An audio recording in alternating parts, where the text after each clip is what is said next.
Hey guys, how's it going? Welcome to my video. Alright, so this is what I'm gonna do. This is the last thing I'm gonna do with this battery. And I'm gonna change out the ECU.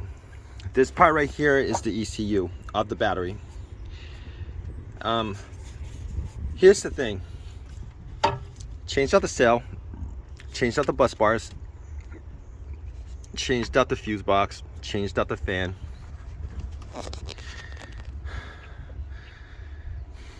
I pretty much changed out everything except for the ECU. Crossing my fingers, it's the ECU.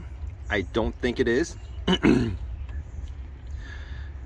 And I'm kind of at my wit's end with this because I've been like dealing with this as far as swapping out the cell and then trying to figure out what the issue with this is for about 4 months now. And now let me state this. When I was sometimes when I film, I get a little bit careless, and I had a couple sparks right here when I was putting this in. I think it was hooked up. And I had a couple sparks right here because some of the bus bars didn't align right. I was actually I was filming it and I can't be sure that that's not the cause. Maybe it fried something. I can't be sure that that's not the cause of it.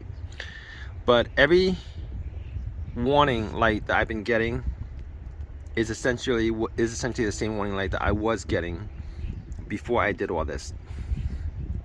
So a couple days ago, I thought maybe it was the brakes. All right, I looked at the rotor because I changed the rotor like 2 years ago. I changed the brakes 2 years ago. I did a lot that whole entire day of changing the rotors, changing all the rotors, changing all the brakes, changing all the struts, the sway bar links. And I had forgot that I actually did change out the brakes when I did all that. But the rotor did look a bit worn to me, so I was thinking maybe it was the brakes, because I was getting the check hybrid battery message is no longer on the screen, but I do get the brake light, the ABS light. I don't get the triangle, but I get the traction light also.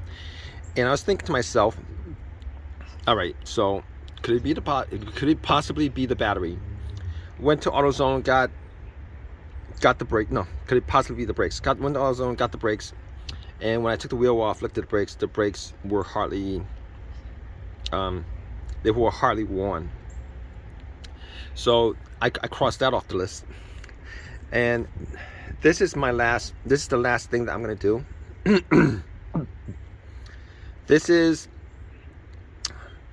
Now the last thing I could do is change out all the orange lines. That's the last thing I could do, but I don't think I'm going to be doing that. I think I seen a couple of the orange lines sell on eBay for like 110, 120. But I could probably get like a used battery for like $600-700 on Facebook. So I bought the ECU for $60 on eBay.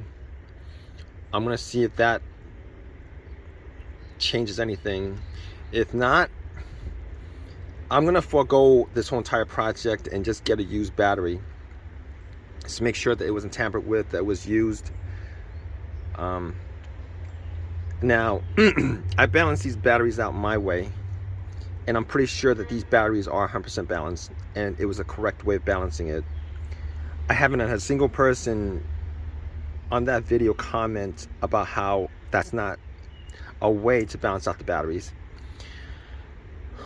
But this project has been pretty much a little bit long on the tooth, and I've gotten really tired of it, as far as constantly having the lights on, constantly using my OBD2 to erase the lights, clear the lights.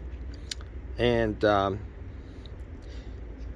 and trying to guess on which of these batteries might have issues. It might be, now there's a caveat to this, and the caveat is, I don't know if caveat is the right word, but originally when I measured all the cells, the original cells, it ranged from anywhere from 7.8 to 7.3. Those are pretty decent numbers. 7.8 to 7.3 were decent numbers. I got 7.8, 7.6. 3 of them were 7.3, 7.5, 7.6. I changed out 2 of them. I don't think any of those cells, knowing what I know now after going through all the research that I've done, I don't think any of those cells were in a bad state to the point where it needed to be changed. Could be something else. Now, this Prius does have 220,000 miles on it. Well, it's like 210,000 miles, I think. And maybe the ECU went bad. I don't know. Maybe the ECU went bad. It's possible. I'm crossing my fingers. It's a $60 change up. This whole entire process, let me see. I bought 2 cells. That was about $50 with taxes and shipping. ECU is about $60. That's $110. This is about $25, $135. The 2 fans that I bought, $135, 2, 3. So basically, this whole process with me swapping everything out has cost me about $400 and maybe a couple of days of time. And to be honest with you, this is the first time that I've worked on these batteries, and it gave me a lot of knowledge on these batteries. Originally, I had some, I wouldn't say fear, but I had some, I wasn't really unsure whether I wanted to do it or not. And at this point, I'm like at least an expert on hybrid batteries at this point. You could ask me virtually any question and I'll tell you. You could actually give me a symptom and I'll tell you what could be causing the problem. So I didn't actually consider that as a waste of time, because you know, this is what I do. I do fix cars, work on cars, fix cars, and gave me some expertise on it. I don't regret any of it. I am frustrated with it, but if this doesn't work, I'm gonna have to change out this whole entire thing. And if it ever comes back up where I have another issue, I'll know if it's worth actually working on. So that's my this is essentially, well, it's not my last video. I'll give you an update from time to time as far as whether you know, what's been happening as far as whether the ECU actually changed anything, or you know, after I get a new battery. To be honest with you, I don't really know what the issue is. Originally, I had some shaking, no, not shaking, but I would say a flapping in the front, a clanging, flapping noise. Originally, I thought that might be part of the issue with maybe the inverter up front, but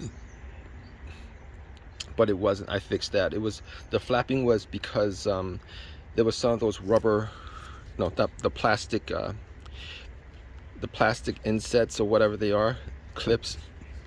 I didn't clip them all in on the front, and that caused it. And the clanking noise, I actually put a shield on the cat, and apparently part of the shield for the cat itself fell on the metal piece, and that was the clanking noise. So I resolved that issue, and I'm glad I resolved it, because at that point with the clanking noise and this, and I was trying to figure out what the flapping noise and the clanking noise was about for as long as I had this issue. And I was thinking about getting rid of the car, and I'm probably the only reason why I haven't, this car has had like a huge accident on the back, but it looks decent enough. And I gotta tell you, I got this car for free essentially because insurance totaled it, but I was able to fix it up and drive it. But regardless of that, I changed up all the struts. I changed up all the I put in the shield. I changed up so many things on this vehicle that, you know, and that's like within the last 2 years, that I do not want to revisit doing that again with a new vehicle. And that's why, you know, I'm trying everything I can to actually keep this. But anyway, that's my update on this battery issue. But guys, any questions, leave a question, comment, subscribe, give me a thumbs up, all that good stuff. All right guys, take care.